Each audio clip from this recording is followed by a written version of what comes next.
Hey team, and welcome back to our series on the Daimon. In part 1, we talked about the origin of the term from its appearance in Homer to the deification of the concept through Alexandrian religious and political syncretism. Before we continue that thread of the evolution and the development of the daimon in different religious trends, I wanted to take a second to do one video to focus on the duties of the daimon and explore the trends that shaped what people could expect from this spiritual assistant.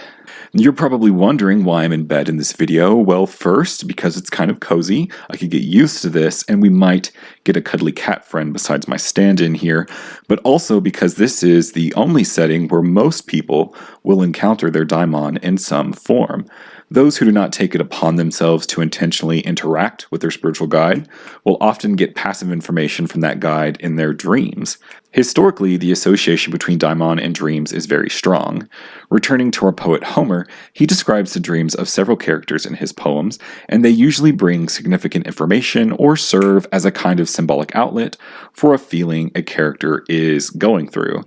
E.R. Dodds gives us 3 general types of dreams that appear in the Homeric epics. The first is the type of dream that frames itself as objective reality, or a situation that is directly playing out in the environment of the sleeper. Usually these feature what's called an oneros, or a dream figure, who enters the bedroom, stands at the head of the bed or otherwise next to it, and gives information or advice directly to the dreamer. Because this is framed as an objective event that is happening, the dreamer is aware that they are asleep. Usually because the oneros tells them, like, hey, this is a dream, don't freak out. And if they interact with the oneros at all, like talking or moving in their sleep, someone else present in the room will tell them about it upon awaking, sort of like, hey, are you all right? You were saying weird things in your sleep. There is some debate over whether this type of dream is simply a literary device employed by Homer, or if it is a reflection of a more universal dream experience that was perhaps more common to the time period. We do have records from Epidaurian and Lindian temples where temple guests have described similar dreams. I've had people share with me dream experiences that sound very similar to this format, and I've even had a few dreams like this myself, with the only real difference being I'm not aware that I was dreaming in the moment. So I don't know if that's enough to disqualify. But even if a less common experience today, it seems very much a case of art imitating life to some extent. We'll find more common dream formats the next 2 types of dream, one of which is the very standard, very fun, and always highly rated stress-induced or anxiety-related dream, where the dreamer is sort of trapped in some kind of a symbolic iteration of some stressor. These dreams can be very personal, even if they might use more culturally recognizable symbols to get their point across, things like falling, being left behind, or trapped. In Homer, this is Achilles and Hector being unable to catch up to or evade one another in their dreams, symbolizing their equal might and their eventual clash on opposing sides of the Trojan War.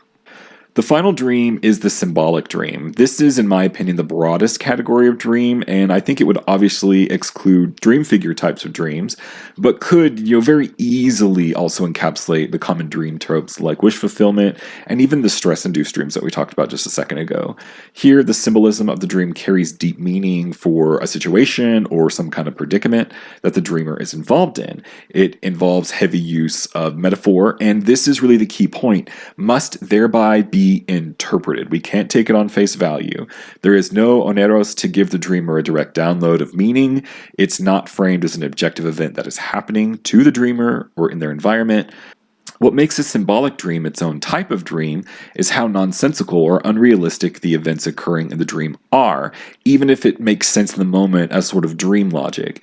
It appears to the dreamer as nonsense until the metaphor and symbolism can unlock the internal logic of the dream and open the way to the meaning that it is trying to convey. Returning to the Odyssey, Penelope has a dream of an eagle killing her geese. She's rightly freaked out by it, and the eagle speaking in the voice of her lost and presumed dead husband is not actually helping the situation. Taken at face value, without any symbolism, the dream just seems morbid, violent, and unsettling. However, with the correct symbolism applied, the dream is both hopeful and prophetic, foretelling the return of Odysseus as the eagle who will kill and chase out the suitors that won't get the hell off of Penelope's island. Take a hint. The ancient Greeks placed a great deal of emphasis on the nature and content of dreams, but that doesn't mean that they always trusted them. In fact, Penelope, in our example, is not having it in her dream. After this bird that killed her geese starts talking in her husband's voice, she rebukes it, saying, "Stranger, dreams verily are baffling and unclear of meaning, and in no ways do they find fulfillment in all things for men. For two are the gates of shadowy dreams, and one is fashioned of horn and one of ivory. Those dreams that pass through the gate of saw and ivory deceive men, bringing words that find no fulfillment.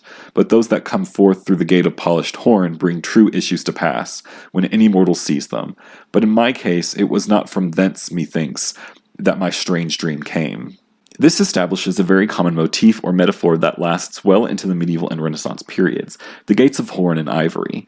These materials are based off of puns in the original Greek, with keras meaning horn being similar to kraino, meaning to fulfill, and elephas meaning ivory, being similar to elephoraimo, which here is translated as deceive. However, Elena Ermolevia points out that the two other times this verb is used in Homer's and Hesiod's works, it undoubtedly means to harm, which is probably a better way to look at it. Dreams that come from the gate of ivory are harmful to us, while those that come from the gate of horn are truthful and will be fulfilled in some manner. It isn't just Greek puns that inform this material choice, though. Horn, when properly soaked in water and then heated, could be cut and rolled into a translucent material that was historically used for windows as a sort of glass alternative in areas where glass was not easy or otherwise too expensive to come by. Ivory had no other such application, so would only be hard and opaque, a clear metaphor, if you forgive the pun, for material that can be seen through and that which cannot. Dreams that were described as coming from the gate of ivory were not worth exploring more deeply. They had no deeper meaning, were not God-sent, and were often caused by something that the dreamer did before bed. Astrologer Nina Griffin calls dreams from the gate of ivory spicy pizza dreams, as the typical explanation for their cause was eating something improper before bed. Who among us, right? The gate of horn, on the other hand, produces dreams that do have some deeper meaning. They reflect truth, they provide information about the past, and maybe even foretell the future. E.R. Dobbs also gives us three categories for these dreams. The first are the metaphoric dreams that we discussed before, here given truth like Penelope's dream of the eagle and the geese. The second form are direct visions of how future events will play out, as if the dreamer is watching the events unfold before they actually do, like a movie or a TV show. And the third type of dream is best described by 4th century philosopher Chalcidius's admonito. This is a type of dream where a dream image or eidolon appears to give the dreamer a direct oracle. Usually this eidolon is in the guise of a trusted friend or family member. This helps to instill a sense of goodwill, of friendliness, and of course, trust. Typically, an admonito carries with it specific information about a present issue. They're not general. Sometimes it is a warning against a chosen course of action, hence admonito, to admonish. Other times, it is encouragement when the dreamer begins to falter in a choice that they had made. There are two other types of dreams that are important to mention before we bring the daimon into this, even though I know that at this point, this video just sounds like me saying one more type of dream that we're going to talk about. The first is the metaphysical revelatory dream. Think like Dante's Divine Comedy, the dream of Scipio, and the myth of Timarchus, and the myth of Ur that we talked about in the last video.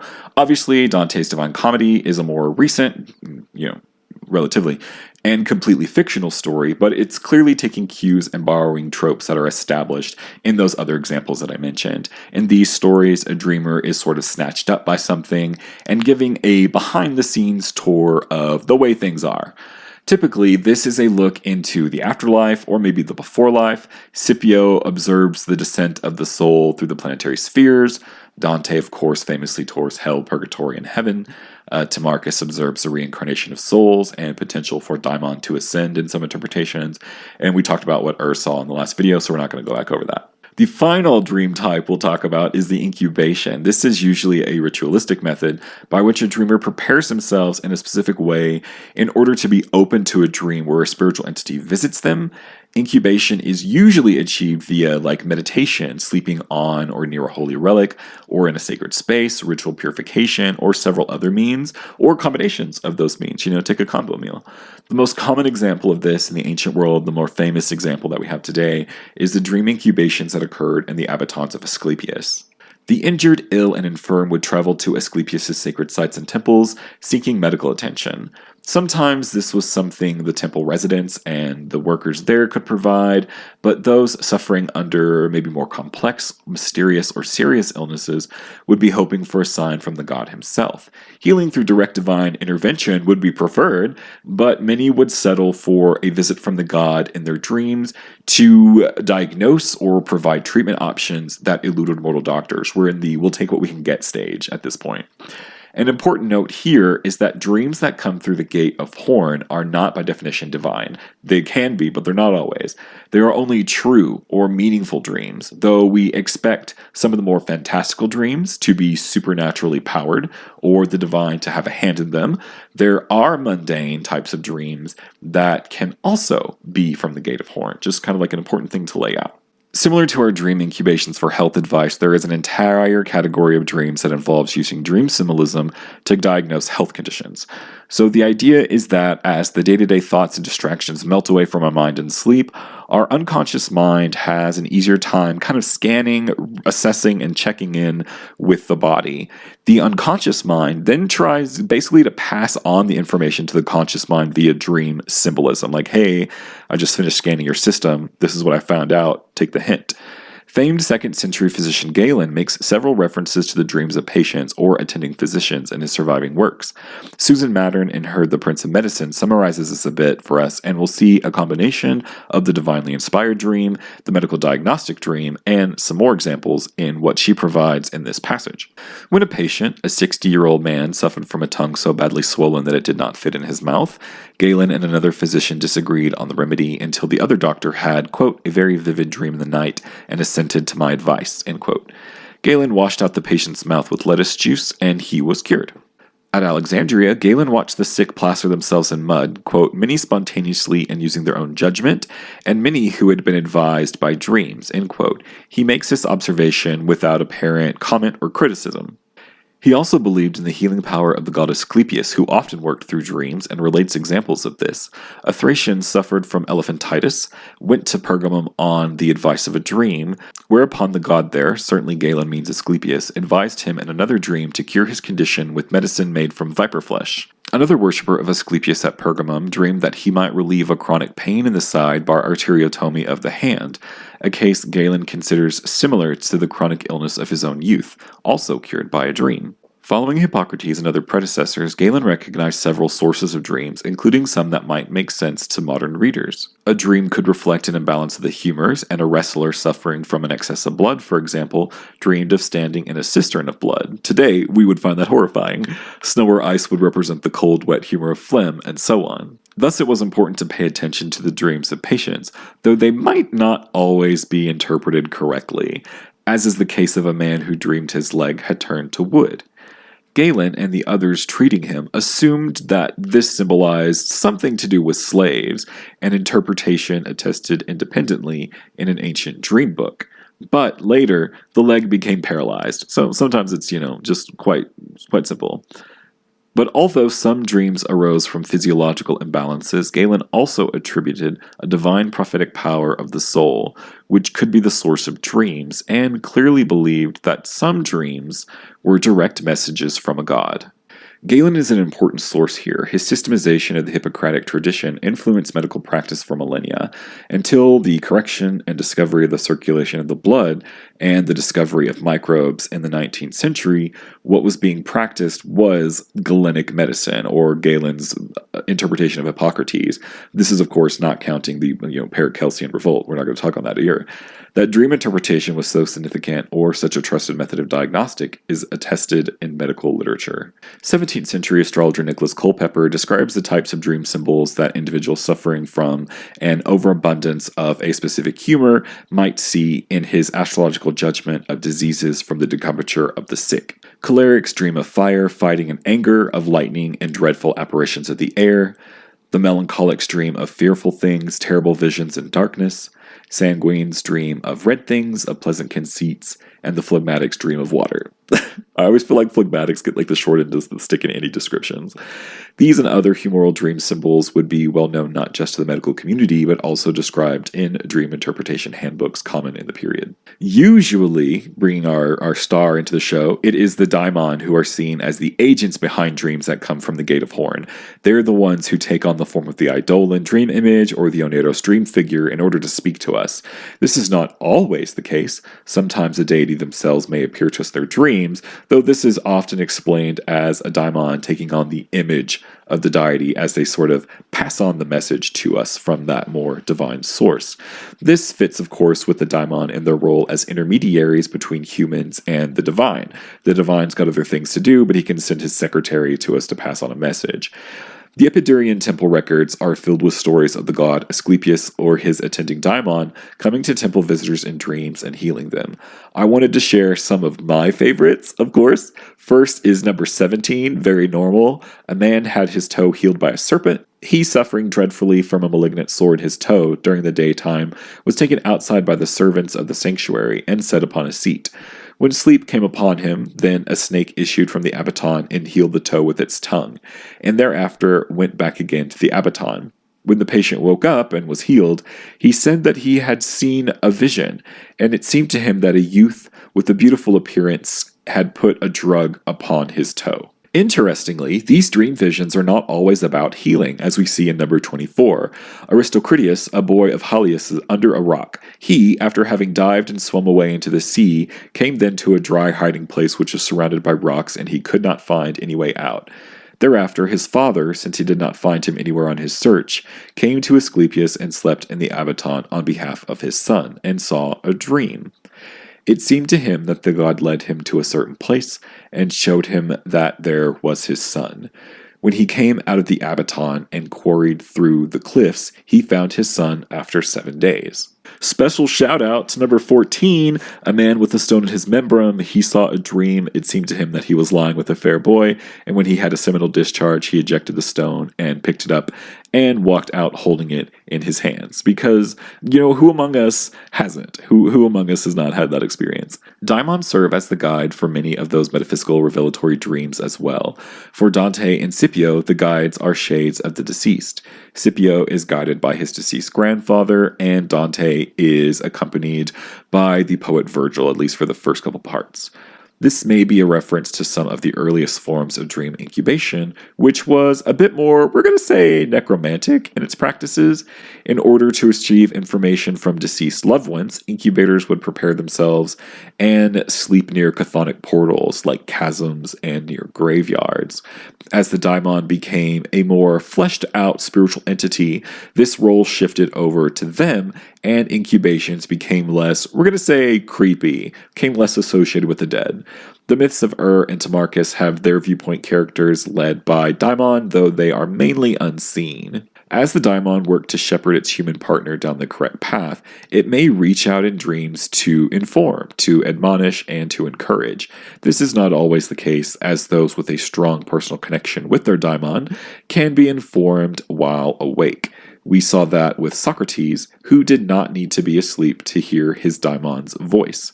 Those who establish more intentional relationships with their daimon will likely find the omens and advice crossing into the waking world as well. For most people, though, the daimon will speak to them in their dreams, often symbolically, but sometimes not. We talked about Galen and how important dreams were to him and other healers at the time. Galen spoke about his relationship with Daimon a few times in his works, first recounting a story that his father, saying that due to some, quote, distinct dreams, his father put him to study medicine. That was not his original plan for Galen's education. In another instance, in Galen's teenage years, he contracted a likely case of amoebic dysentery after eating fresh fruit. Untreated, this can lead to liver abscesses and symptoms such as sharp abdominal pains, excretion of mucus, intense bouts of vomiting, and fever and delirium. So all the fun stuff. The symptoms would return almost annually until Galen was 27, when he experienced a severe and life-threatening flare-up. Then Galen had a series of dreams that inspired a radical new method of therapy.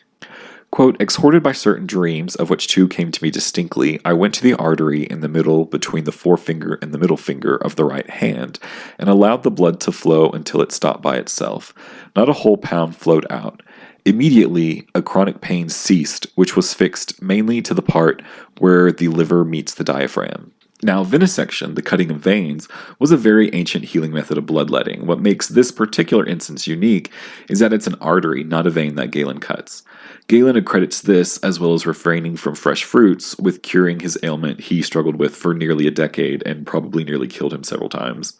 Daimon can speak to us in our dreams about other things beyond issues that we are directly facing, like health concerns, psychological stressors, or social issues.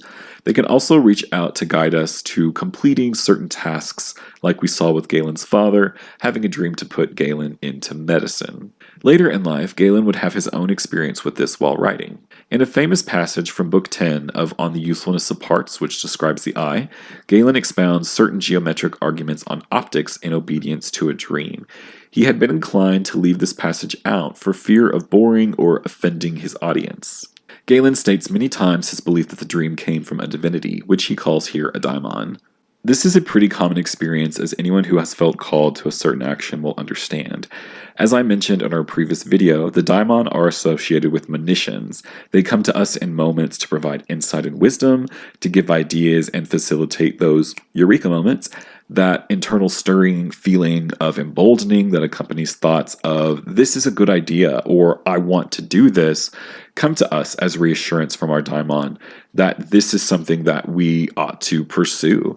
In many cases, these feelings can lead us to pursuing or fulfilling pivotal moments in our lives, such as, of course, career accomplishments, personal satisfaction, and establishing life-altering relationships. I will, however, pass on a piece of personal advice here. There is a semi-famous quote by Susan B. Anthony which says, "I distrust those people who know so well what God wants them to do, because I notice it always coincides with their own desires." Apply this similarly to the daimon. On the other hand, those deep gut feelings of dread that accompany thoughts of, I shouldn't be here, or we need to leave, are warnings from the daimon who try to steer us clear of situations that may be dangerous or otherwise unfit for us to be involved in. This opens up, unfortunately, a bit of a moral dilemma concerning the daimon, as they clearly do not stop everyone from being in dangerous predicaments. These are clear examples of the little d daimon serving as the enforcer or the executor of our big D daimon, the divine will of our personal fates. Unfortunately, bad things will happen to all of us. Even if we get a sense and try to avoid it, our daimon may pressure us or reassure us that we should be doing that dangerous thing. It's just the thing that is meant to happen next. Our example with this is Socrates, who says that his daimon does not stop him from going to court for his trial, which ultimately ends in his death sentence. He takes comfort in it, but you see how this gets a little dicey. So what do? Are you meant to always trust your daimon's messages and monitions? I guess this depends on who you ask and what your personal philosophy is. Stoics would answer with a stern yes. We're not here to fight fate, but to fulfill it. And at this stage, there isn't anything we can do about it anyway. Famously, Stoics throw in the towel. Others obviously disagreed, as evidenced by many of the spells and incantations that are associated with daimon in the Greek magical papyri and other similar mystical and magical traditions. That's all for this video though, and we'll pick up on this thread on working with the daimon through astrology and magic next time.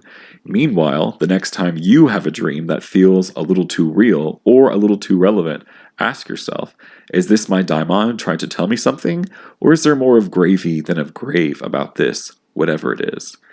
Either way, take care and good night.